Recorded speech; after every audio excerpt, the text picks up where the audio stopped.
Welcome to another episode of Halftime on the Hudson. I'm Gene, joined by Luc Most, and today we've got another great episode for you. We're going to kick things off, Luc. First of all, how you doing? I'm doing great, Gene. It's a lovely night here in Poughkeepsie, New York. Like 34 degrees, I think. It's awesome. Perfect night to talk about some sports. Yeah, and I think we're going to kick that night off with a recap of the 2023 World Series, where the Texas Rangers defeated the Arizona Diamondbacks in 5 games. Luc, this was the least watched World Series of all time. Why is that? Honestly, the thing that comes to mind is the market of these two teams. I mean, the Diamondbacks came into this season trying to test out their prospects, and for them to make it all the way to the World Series, I don't think that was in anyone's MLB season bingo card. So even if it wasn't, though, I love a good underdog story. Does that sort of change when it's 2 underdogs, especially with that expanded playoff format? We have the 7th best team and the 11th best team according to their record. I mean, does anyone want to watch that? I did. I enjoyed Game 1. I can't say I enjoyed the rest of it. Game 1 was fantastic. Game 1 was one of the best World Series games, Game 1 World Series games, in my opinion, to date that I could think of, especially ones that I've watched. Because you have Corey Seager tying the game with that bomb in the 9th inning. You have Adolis Garcia in the 11th inning walking it off in front of the home crowd. That is awesome. You just don't get a better start to the World Series than that. And there were, 9 million people watching as opposed to the normal, 20 million? I mean, what a shame. I totally understand the marketing, like you said, Luc. But I don't know. I kind of like the idea of 2 small market teams being pitted against each other. That does kind of bring up the point of, the casual fans aren't going to watch it because you've got no Yankees, no Mets, no Astros, Dodgers, none of those big market teams. And that makes it hard for the casual fan to watch. But I think Game 1 specifically was a great game for baseball fans. What do you think about the rest of the series? Because honestly, Game 1 was the only highlight, I would say. I got to pat myself on the back a little bit. I did pick the Rangers coming into this season to win the World Series. Really? Just because the rust was kind of shaken off a little bit of... the rust was shaken off of Seager and Semien and those trades. And I mean, obviously, Jacob deGrom going down, that was probably the worst case scenario. Yeah. But then them getting Scherzer, who actually also got hurt. I mean, that kind of raised their chances. He got hurt, but he had an excellent performance in the playoffs. I think another thing that derailed the viewings of this World Series was the injuries to the most electric player in the playoffs, Adolis Garcia, as you mentioned. Right. He was just unreal. Legendary playoff run for him and the Rangers. And it was, not great to see him get hurt in the game. Absolutely. Adolis Garcia was a monster the entire postseason. I mean, he was hitting home runs left and right. Just so fun to watch. Young, marketable, electric. There was that bench clearing brawl. That was cool. That's fun to watch. But I think the story too with Adolis Garcia getting DFA'd from the Cardinals. Yes. So early in his career. And if I'm correct, didn't he come from like extreme poverty? You always love a good story like that, a comeback story of a guy against all odds coming right up into the spotlight. Just the underdog hero story that people just love so much. And nobody watched it. Nope, nobody watched it. However, this was one to remember for sure. I would say so. One thing that we could take away from this, playoff series and seeing the Diamondbacks make it so far is that these prospects, Corbin Carroll led that team. These prospects are coming into the league ready. I mean, you've seen it too this year with Gunnar Henderson as well. I mean, he took that team very, very far. I mean, of course, the Orioles would have liked to make it a little bit farther. I really wanted to see the Orioles go far. I did too. But, I mean, their playoff win or their World Series win is probably in the near future. Mm-hmm. Their prospects, their farm is outstanding. Adley Rutschman, they got Jackson Holliday. Yep. Who's that reliever? That's just disgusting. I forget his name. Batista. Yeah, that guy is insane. Shout out the studio for that one. Yeah, thanks, guys. Who also got Tommy John, so hopefully he comes back soon. That being said, though, I mean, I keep bringing up this point. Game 1 was electric. The rest of it, not so much. You had, what was it, an 11-7 win? Like, that's high scoring, but it's certainly not close. 5-0. That's how they ended it. It was a 5-0 game. And it's a shame. Zach Gallen, what was it, 6 no-hit innings? I mean, where's the run support? He came out there I was going to say like the season was on the line, but the season was on the line. And that's why Zach Gallen impressed me so much in front of the home crowd. He went out there shoving, and what happened? He lost with no run support. It's a shame. You know, and after these playoffs, we see all of these guys in the offseason opting out of their contracts. So the league is going to look a lot different next season. Another thing to mention is how far the Phillies got. You know, last time I was on here, I said I wanted the Phillies to win. But you know, hopefully I don't want their time to come soon, but I don't like the Phillies. I want Bryce Harper. Sorry, guys. I like Bryce Harper. I like Trey Turner. I don't like the Phillies. No, I don't. Something to be said about it. I like Zach Greinke. Can't stand the Astros. Right. So then I guess, I mean, let's shove this in there real quick. Way too early, 2024 World Series winner. Give me your pick. You know what? I got to root for him. Give me the Boston Red Sox, baby. All right. Boston Red Sox. Let's go. You don't need to put the strobe light on. Can you actually take his mic? We don't need. Give me the Seattle Mariners, baby. Why? I don't know. They're a cool team. I don't know. I like Ty France. They're all cool. Julio Rodriguez. Yeah, I don't know. They're cool. So I'm going to put like probably $100 on them. I like it. And with that, let's move on to our other topic, which is going to be a more free-form discussion. We're talking about football. How about this? What team has performed, I guess, there's a right answer, by the way, but what team has exceeded expectations the most? Oh, man. I mean, the team for me. Because there's a right answer. The team that has exceeded all expectations is the New England Patriots. No, I'm just kidding. They are the New York Giants. Absolutely horrible. Daniel Jones. Both of our teams are pretty bad. We can watch this season from a background.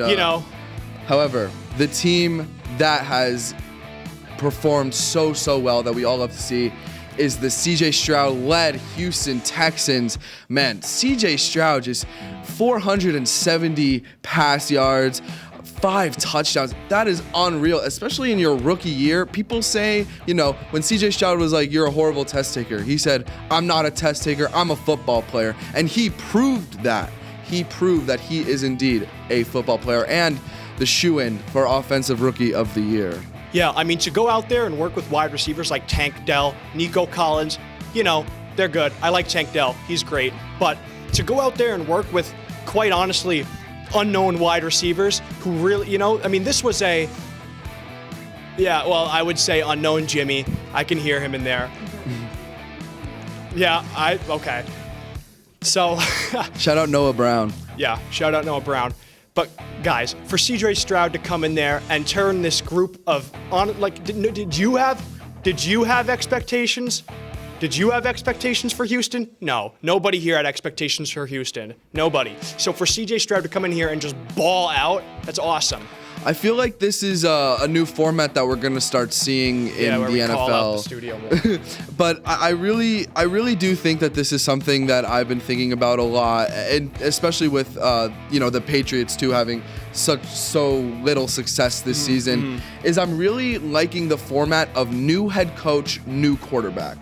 Okay. So you see DeMeco Ryans come into the system from San Francisco, and then you see them draft C.J. Stroud at number 2 overall, and it's working for them. They're both learning this system together. They're both formulating a culture in Houston. I think that it's really good for the game, but also, of course, on Houston on that level. I think a lot of teams are going to start doing this. And, for better or for worse, this just happened to be a situation that worked. It might not work for every team, but I do think that this is something that we're going to continue to see. Right. I really like that take. But now let's kind of shift things over to the other side. What team has been the biggest disappointment other than the Giants? We're going to ignore them for a little bit. And the Patriots. Let's pick a different team, right? Who else has been just a cataclysmic underperformer? I'd like to know. Man, the Denver Broncos. I mean, they traded everything for their head coach and their quarterback, and it's just not working. I mean, Sean Payton is a Hall of Fame quarterback. His things he did with the Saints is unreal, and Russell Wilson too. I love the Seahawks. My second favorite team is the Seahawks, and he was great with them. But it's not working. It's not working in Denver. It's not working at all. I mean, the line is overdone. Let Russ cook. Burn down the kitchen, except not really, because he's actually been doing fine. It's everyone else. I mean, you can't give up 70 points. You can't give up 70 points in an NFL football game to a team like the Dolphins that has not beat a team with a winning record this season. They have only beat the bottom feeder teams. They have not beat a team with a winning record, and they gave up 70 points. And I understand they have generational talents like Tyreek Hill and Tyreek Hill and Tyreek Hill, but that doesn't mean they should, you can't just let one guy tear you to shreds like that. And it sucks because they beat the Chiefs too. How does that happen? Well, you could call it Patrick Mahomes' failed flu game because he was, sick and, whatever. But to talk about the Dolphins too, a team that looked like they could go all the way now are just stellar defense, falling behind to teams under or over 500. They're not really showing that a playoff run is really there for them. I mean, they have weapons. They have, obviously, like you said, Tyreek Hill, and Tyreek Hill. But they also have Jalen Waddle and Tua Tagovailoa, who, when healthy, is an MVP candidate. Yeah, Tua gets a lot of hate. I've always liked Tua. I think he's a great quarterback. Gets a lot of crap. Not really deserved. And you talk about their line, too. I mean, the things that Raheem Mostert and, rookie Devin Achan are doing with this. I mean, he's been hurt, but he's coming back off the IR, and I think that this run game is also working, and their defense with Jalen Ramsey. I could go on and on, but I don't know. Something isn't working there, and I don't know if we as NFL fans have really figured that out yet. Yeah, it's an interesting situation because they have everything they need, but they continue to underperform when it matters. So, I don't know. What do we think they can do to fix that? It's like, I guess injuries, they got to recover from the injury bug. That's one thing. But I don't know. They feel like a complete team, but they certainly don't play like it. So, here's a complete team that maybe it's time to worry: the Buffalo Bills. Do we think it's time to worry about them? Let me know, Luke. Buffalo Bills are an interesting one. They've been at the top of the AFC East for many years now. And they have, this great quarterback, obviously Josh Allen. He's great. He's everything you could want in a modern day quarterback. They also have Stephon Diggs and, actually it's kind of only Stephon Diggs and Josh Allen, to be honest. Yeah. But on the defensive side, they have Von Miller, Micah Hyde, Jordan Poyer, and even now they have Rasul Douglas, but they seem to be slipping a little bit. And I feel like it's something that we always see is this Buffalo Bills slide a little bit, and then they always kind of are just a good team. But they really, their window is closing. Yeah, I think one of their biggest problems this year has been the injuries. And also, Josh Allen has not been, I couldn't think of the name. Josh Allen has not been running the football, which I know that's a coaching decision, but just look at how different he's performed since he stopped running the football. Do you think that has something to do, mentally with him? Because look at his interceptions. Since he stopped being a running quarterback, a scramble running quarterback, his interception rate has gone up like crazy. There was that streak where he was so low on interceptions each year, and then this season he's just pick after pick after pick. Do you think that has something to do with like a cadence thing, a timing thing, not being able to play his game is kind of screwing with him when it comes to other aspects of his game? I think there is a bit of turmoil in that locker room. We've seen it with Stephon Diggs recently, talking about how during the game he was yelling that he wasn't even sweating, just saying he wasn't getting the ball. Right. And I think that Josh Allen is kind of trying to play perfectly. And of course, the run is a big part of his game, but I also have a feeling that there's a lot of pressure on Josh Allen and the Buffalo Bills. They've cultivated, this culture in Buffalo with, Bills Mafia, of course. But right. I don't know. I think that there's a bit of tension, and I think that there's a bit of this perfectionist mentality that Josh Allen and the Bills are taking right now. Yeah. And a team that's really got a similar situation to the Bills right now is the San Francisco 49ers. What is happening with them? Yeah, the Niners are great, and they looked fantastic. They've dropped a few games, and it really begs the question, is this insanity run from Brock Purdy starting to fade a little bit? They have, Christian McCaffrey, an MVP candidate. They have George Kittle, arguably the best, versatile tight end in the game. Brandon Ayuk, a super young receiver who's shown time and time again that he is super reliable. So I think, and of course their defense, also. Deebo Samuel, their defense, their line, I could go on and on. The San Francisco 49ers look like the best team in the NFL, except for their quarterback. So, which, at the end of the day, remember, guys, he was mystery relevant. He was the last pick of the draft. I mean, not to discredit the guy, because he's done nothing but show up and show off the entire season. He's been fantastic. But remember, he was drafted last, and how old is he? Not very old. How can you have elite expectations from a guy like this? This is his sophomore year after being plugged in to this team with Super Bowl aspirations in front of the San Diego crowd. I mean, don't you think he maybe has a little too high expectations from his fans? And again, you could argue he has just this electric offense, but I mean, any quarterback would excel with a team like that. Absolutely. Brock Purdy's an interesting case because he was Mr. Irrelevant. But when they needed him, he stepped up. Right. And he won all of those games. And, he didn't turn over the ball. Right. And it's hard because, it's hard to think about this guy going from the top, talking about how he's one of the better quarterbacks in the NFL to now people are switching the narrative and saying that they need to get a new quarterback. They should have never gotten rid of Trey Lance, who they traded to the Dallas Cowboys. Mm-hmm. It's a super interesting and weird dynamic that Brock Purdy has brought into the NFL. Mm-hmm. I mean, at the end of the day, I think that with the weapons he has around him, he is going to succeed. I think this is just a slump. But I mean, we'll see. This is definitely San Francisco's year with all their expiring contracts. Yes. So we'll have to see. Their window is open now. That being said, for Brock Purdy's long term, I do think he's going to shake out of this sophomore slump. I mean, he's going to be fine, guys. But remember, it's his second year in the NFL. You can only expect so much from the guy. He's a rookie. You have to give him a little bit more time. Maybe he'll go on a more natural progression than just coming out, just immediately just balling out. So, I don't know. I think he'll be fine in the long run, which is not, the best interest of San Francisco. They would need him to be good now, which, has not been happening, but we'll see how that pans out. The last team that I kind of wanted to talk about today. Is it the Raiders? It's the Raiders. It's the Raiders. The Raiders.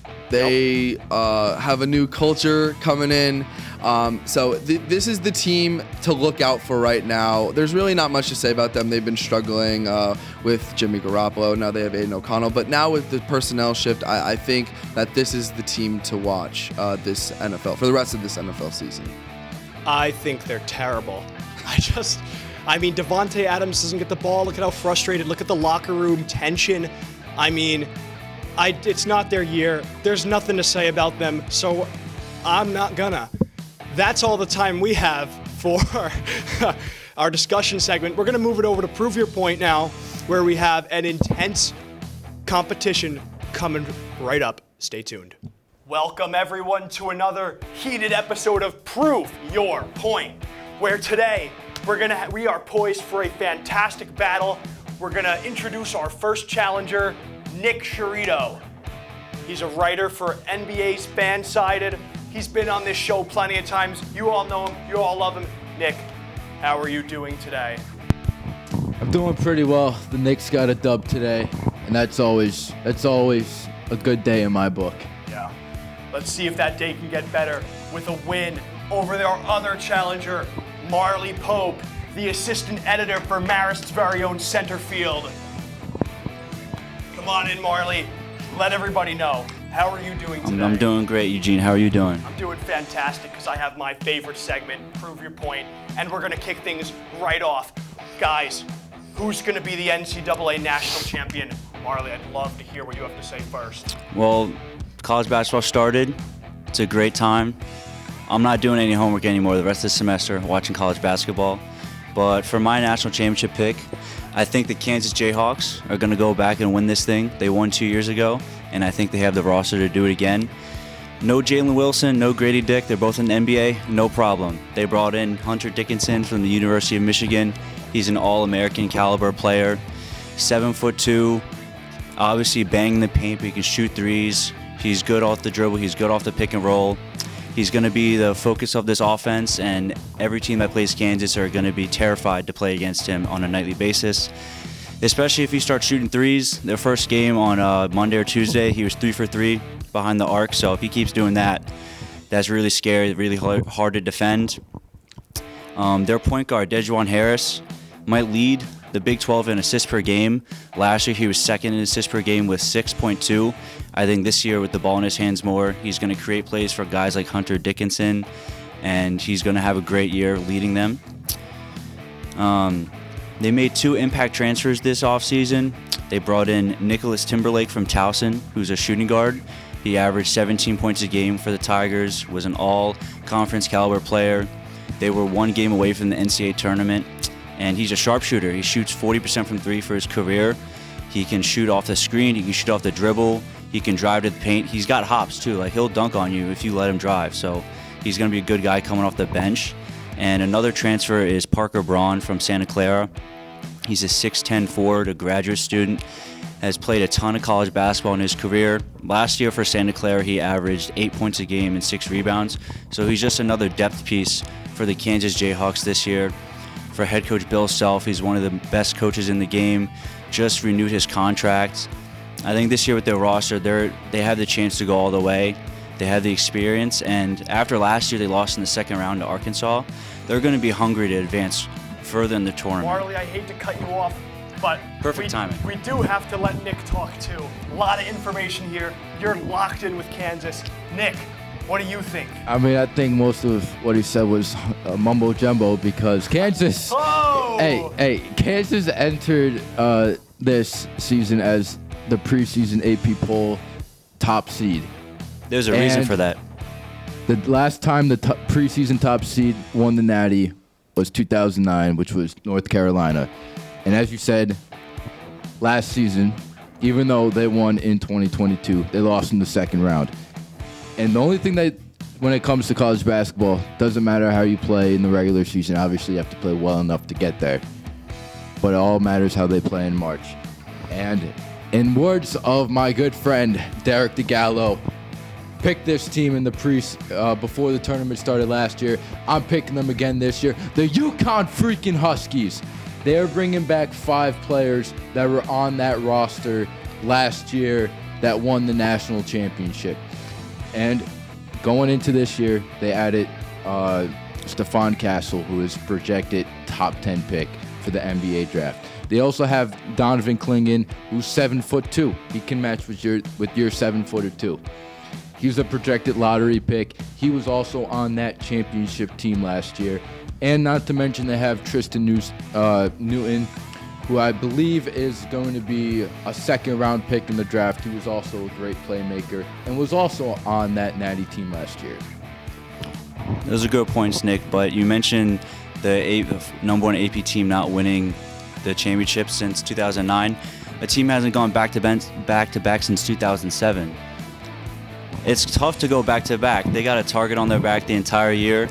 I think their losses are bigger than Kansas losses. You talk about Jordan Hawkins. He's a sharpshooter. He's not walking through that door. He's playing the NBA. He had such a special run for them. And Andre Jackson Jr., they're all can do it utility guard / forward that defended really well. They're going to miss him as well. So I don't think UConn's going to repeat this year. They're going to be a great team. They're going to be a top 10 team all year. But I think what Kansas is doing this year is going to be special, and I think they're probably win the going to national choke again. championship. Losing the second round. Were they the number 1 seed last year? Yeah, they lost to a good Arkansas team. Oh well, things happen. Well, they did I win don't 2 think years ago. UConn's going to be a number 1 seed in the tournament. And when was the last time a number 1 seed in the tournament won it all? It's been a while too. UConn was the 4th seed last year. Those things get broken. Those streaks get broken, don't they? So those streaks get broken. So UConn has a chance to go back to back because those streaks get broken, right? I think UConn going back to back is a lower chance than a 1 seed getting to the national championship. What? Like, it hasn't been done since 2009. No, a So number one. it's You, basically a number been one. the same amount of time. It's been the same amount of time.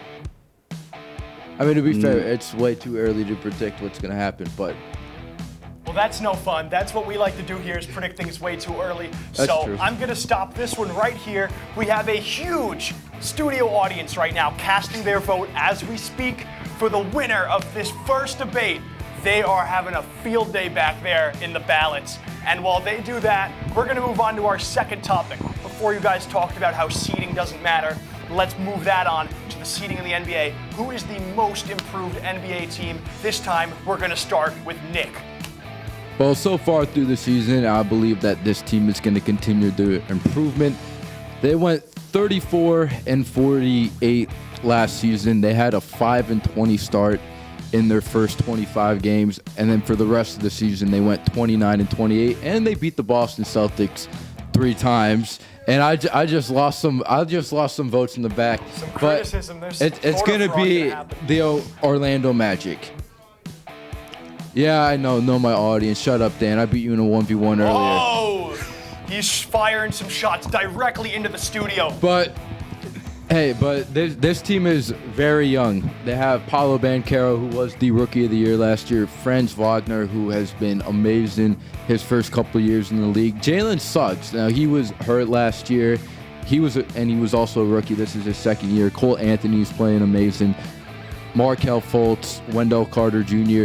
But more importantly, they have a top 3 defense in the NBA right now. And to say that they're not going to be far improved from what they were last year is ridiculous. All right, Marley, what do you have to say about that? While you're talking, I just want to point out, I think I just watched Dan vote 4 more times than the legal limit. So we'll see how that pans out. He definitely voted against me. But while we wait for that, Marley, what do we think over here? My prediction for the most improved team will be the Indiana Pacers. I think they're an absolute offensive wagon. This season, just so far in 7 games, they're 2nd in offensive rating, 10th in net rating, 1st in assists per game. Tyrese Halliburton is an absolutely special player. I would not be surprised one bit if he makes the All-Star game this year. He averages like 24 points and 10 assists a game with no effort. I think the Pacers are better built to improve on their wins this year. Last year they were 35-47. They just missed the playoffs. I think this year they're going to get to like 40, 42 wins, especially because Halliburton only played 56 games last year. He missed 26 games with injury. I think if he has a longer season, a more healthy season, they're going to be a much better team. They're going to win a lot more games. They also have more guys that can score. They have Benedict Mathurin, who came on really strong last year as a rookie, had a great season. They have Miles Turner, who's been a quality center since he's entered the league. Buddy Hield is a knockdown shooter. We all know that he's been in the league for a long time. He can make plays. And then they have younger guys that are emerging right now. Aaron Nesmith, they just signed him to an extension. He's a guy off the bench that can score 15 points. They have Jalen Smith, who's a young big, who's been playing really well to start this season. And Rick Carlisle is a well-known head coach. He's a strong offensive mind. And the Pacers, because of the injuries last year, they struggled to win games. And especially with the addition of Bruce Brown, let's not forget, they just signed Bruce Brown in the offseason. He just won a championship with the Nuggets. I think they're going to be the most improved team this year, and I can't wait to see their offense dominate for the whole season. Well, what's so good about having a great offense if they can't play defense? They gave up 155 points to the Celtics. They lost by 51 points. But yes, let's cite one game for an 82-game season. They also lost to the Hornets, which are arguably the worst team in the NBA.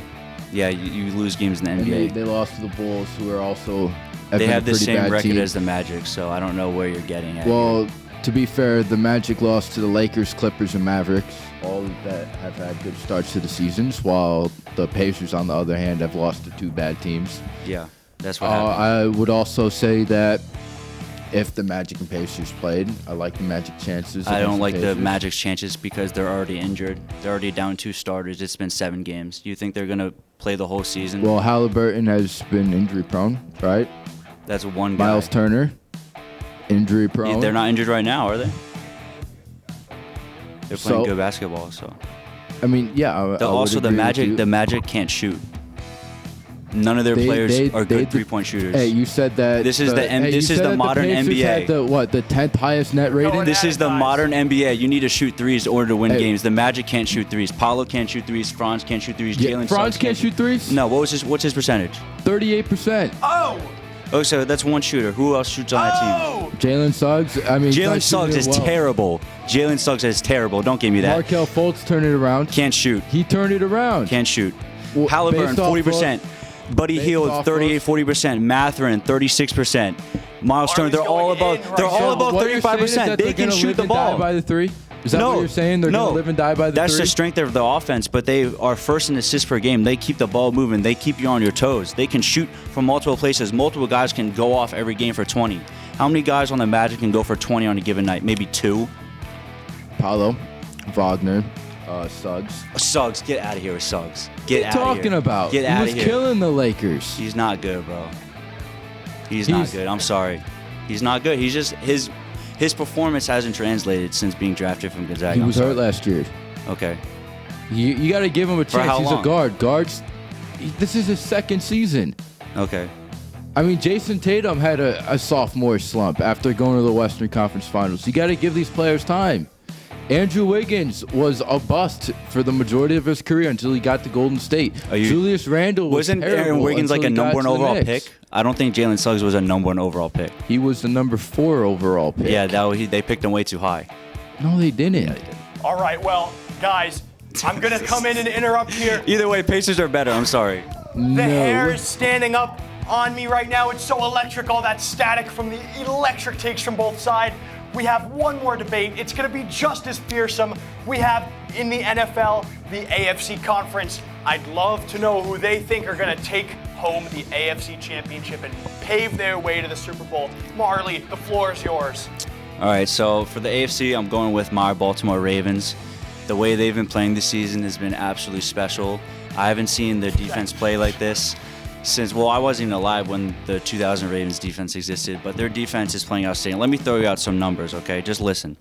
2nd in yards allowed per game. 1st in points per game. They're letting up 13.8 points. They're not even letting up 2 touchdowns a game this season. That's ridiculous defense. They're 1st in sacks in the NFL. Geno Stone leads the league in INTs.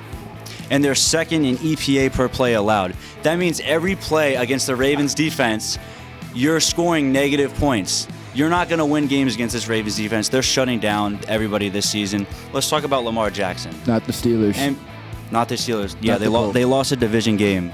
Oh, my God. We'll talk about your pick. Let me finish, though, Nick. Thank you very much. Let's talk about Lamar for a Wow, second. he's on a roll. Leads the league in completion percentage, best of his career. He's throwing absolute lasers. He's under control.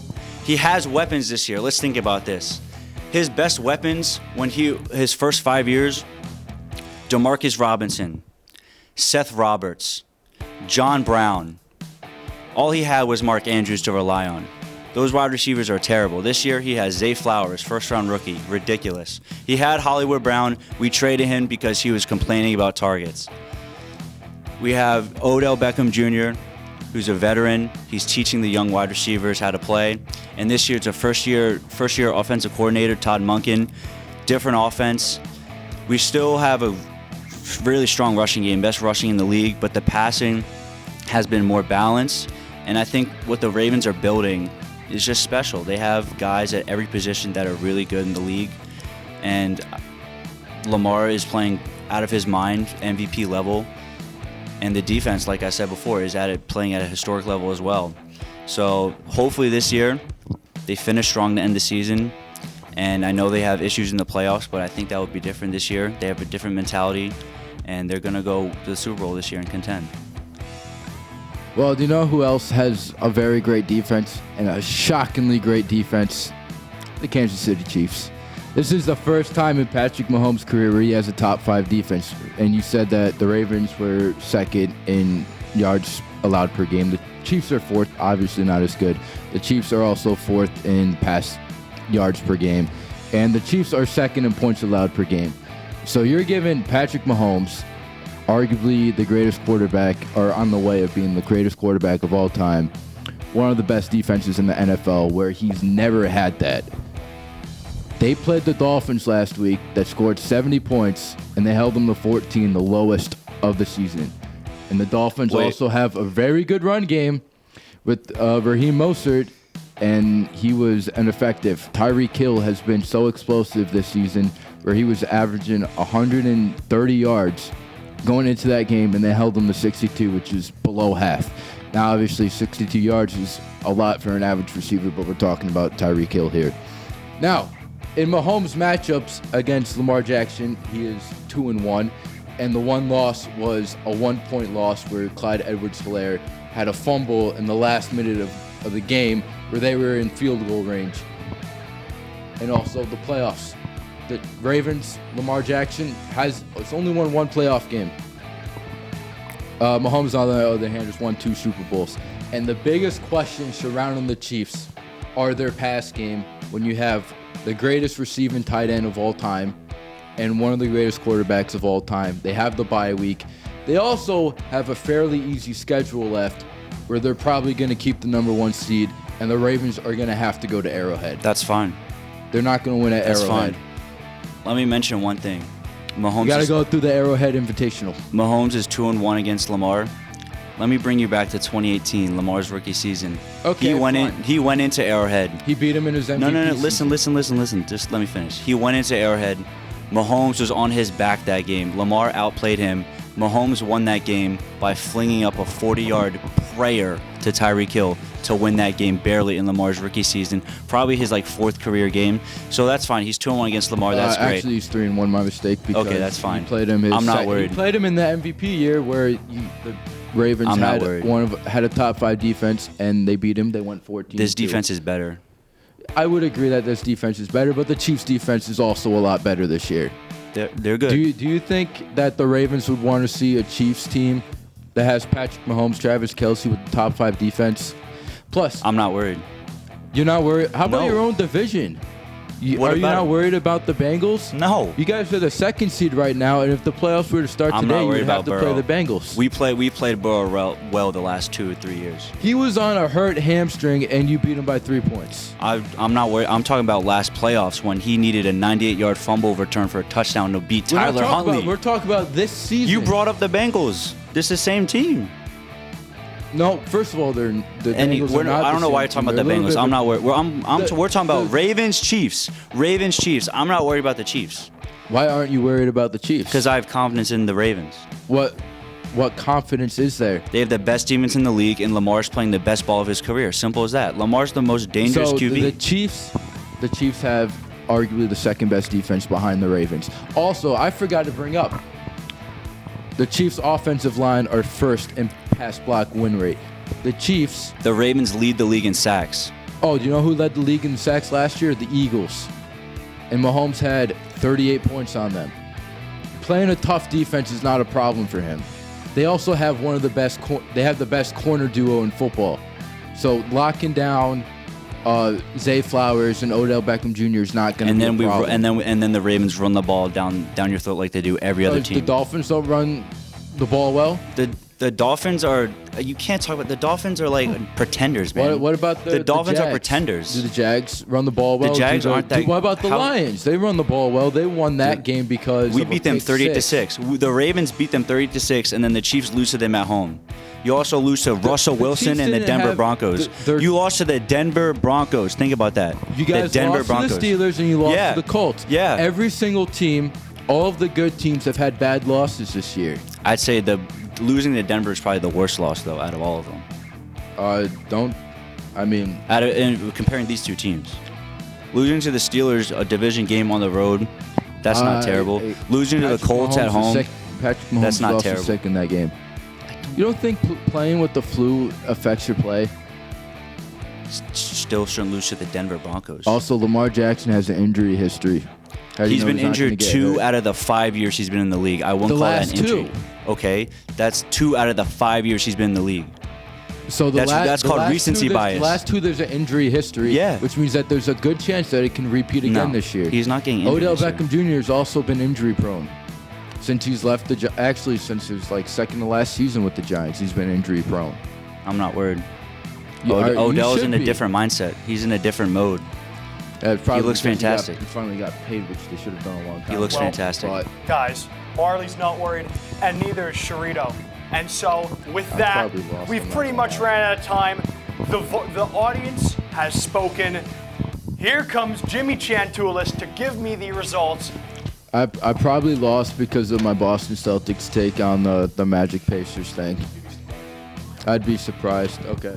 As long as I won the NBA one, I'm fine. I don't care about the rest. Read the scores. The people have spoken. The winner of this episode of Prove Your Point goes to none other than Marley Pope. Yeah, see, I told you. Do you have anything to say? Or I'm going to is be that right just- in the end. That was light work. It's light work, he says. That was light work. That was a good It's debate, light though. work. That was a good debate. Nick brought up some good points, but like I said, I have confidence in the picks I made. I have statistics and numbers to back them up, and the eye test also backs up all my picks as well. I just got one question. Did I win the NBA one? What was I it? thought you were 2-1? directing that at Was it the 2-1? NBA one? Was it 2-1? You crushed in the NBA one, 7-3. What? Okay. Yeah. That's crazy. That's all the Casuals. time we Hey, have. can I see that piece of paper real That's quick? There's no casuals. voter fraud. We don't do that. Casuals. There's mail-in votes. There's mail-in votes. That's all the time we have for today. was stuffing the On ballots? This episode of Prove Your Point, it was a heater. We're going to kick it back over to the desk. This is Kep. Wow, guys, was that debate fiery or what? Another awesome episode of Prove Your Point. But now we take it back in here where we're going to be doing the MLB Immaculate Grid. And Luke, I'm already looking at this. The Yankees are in it. That's my team. This is going to be a piece of cake. What do you want to start with? Because I could start anywhere. You know, honestly, a little disappointed that there's no Red Sox rep on here. Okay. However, I am going to steal one of these Yankees boxes from you. Okay, well, let's see what we're working with here. And this is one, I think it's a more recent one. Uh-huh. Yankees, Brewers, give me Luc Voit. We could do Luke Voit. Who else could we do before we put in Luke Voit? Let's think. I mean, we could do Voit. We could do Sabath. We're not doing Sabathia. I think Luke Voit. I like Okay, Luke Voit. all right. So Lock it let's in. go for that. Lock it in.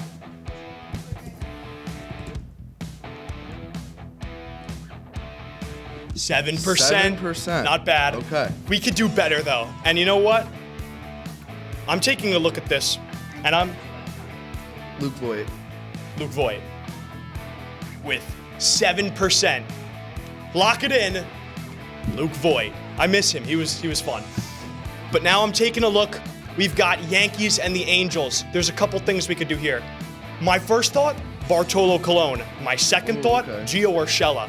I think Urshela, Derek's yapping in there. We've got Gio Urshela we could do.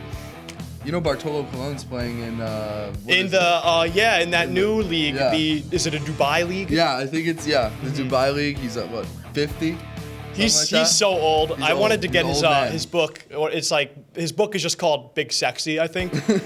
And if the first people who ordered it got a signed copy, I'm going off on a tangent. Do we want to do Bartolo Colon or Gio Urshela? I think Gio might be lower because I don't know. I'm cool with that. All right, Yankees, Angels, Gio Urshela.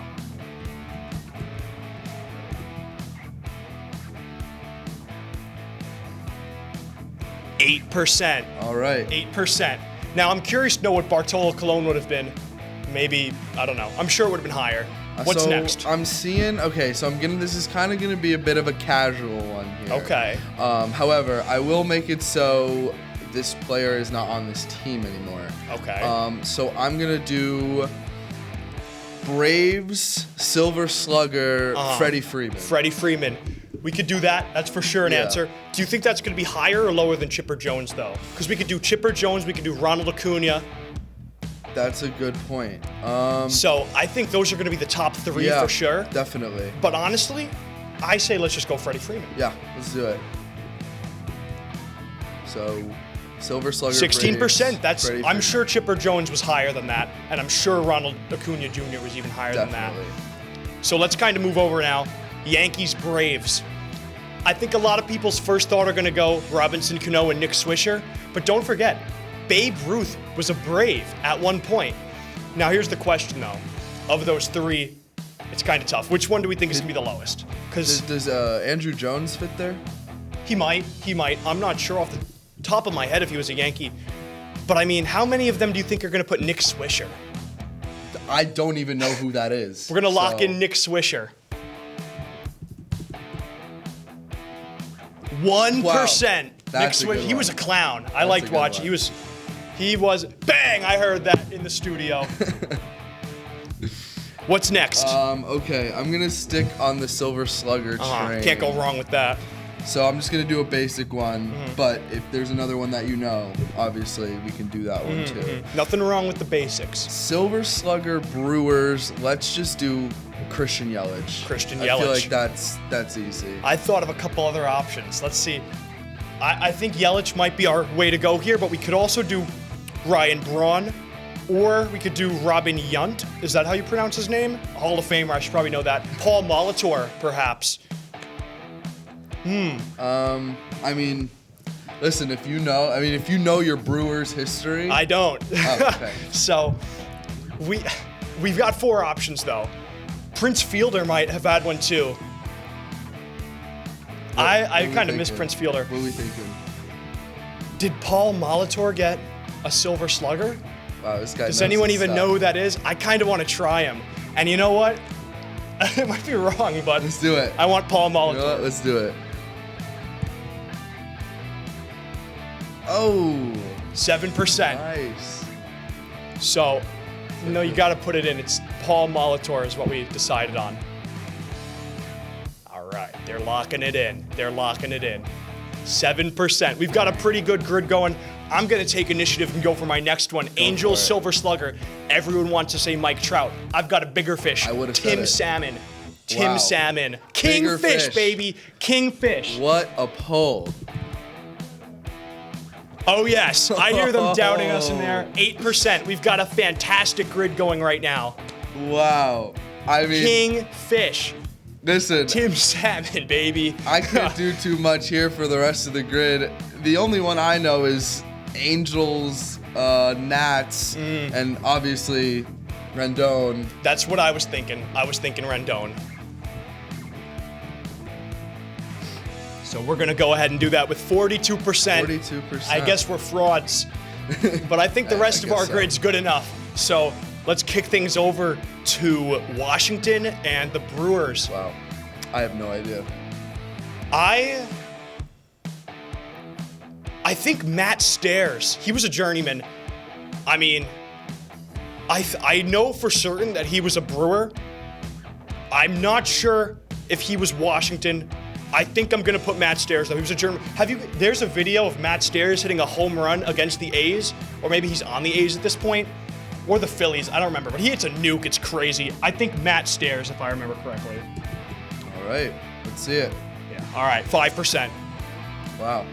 So that leaves us Stairs with. is a pretty good last name. I think that's a horrible last name. Really? You wouldn't want your last name to be I would Stairs? not. Would you No. rather be like Escalator? Like Eugene Maybe. Escalator? That would be baller. Okay. Yeah, that would be awesome. All right. What about you, Luke Stairs? That's a cool name. Luke Stairs. Yeah, I like that. I like Luke Stairs. But we're moving into this last one, Washington and Atlanta. I don't think Craig Kimbrell was ever on Washington. I could be wrong about that. What do you think, Luke? Do you have any ideas? I don't have a single thought in my head right now. I think the Nationals are like one of the, in my mind, one of the most forgettable franchises. Could be wrong there. Yeah, I don't know. Do you have anything? Yeah, I'm trying to think. I'm not really seeing any potential candidates. Maybe Brad Hand. Sometimes Wow. you just gotta reach back into the back of your mind and think about a different body part, and that is Brad Hand, closer. Not a closer, relief pitcher for the Nationals. I believe he was for the Rockies too. Brad Hand. What a guy. Let's go Brad Hand. Brad Hand. Love it. With 12%, we get an immaculate grid with a score of 105. I challenge everyone to beat that without cheating, because that is immoral. Laugh it off, studio. I think that's all the time we have for today. Luke, it's been a pleasure hosting with you. I've got to say, this went very smoothly, this grid. And for Gene Barbieri and Luc Most, thank you for watching this episode of Halftime on the Hudson.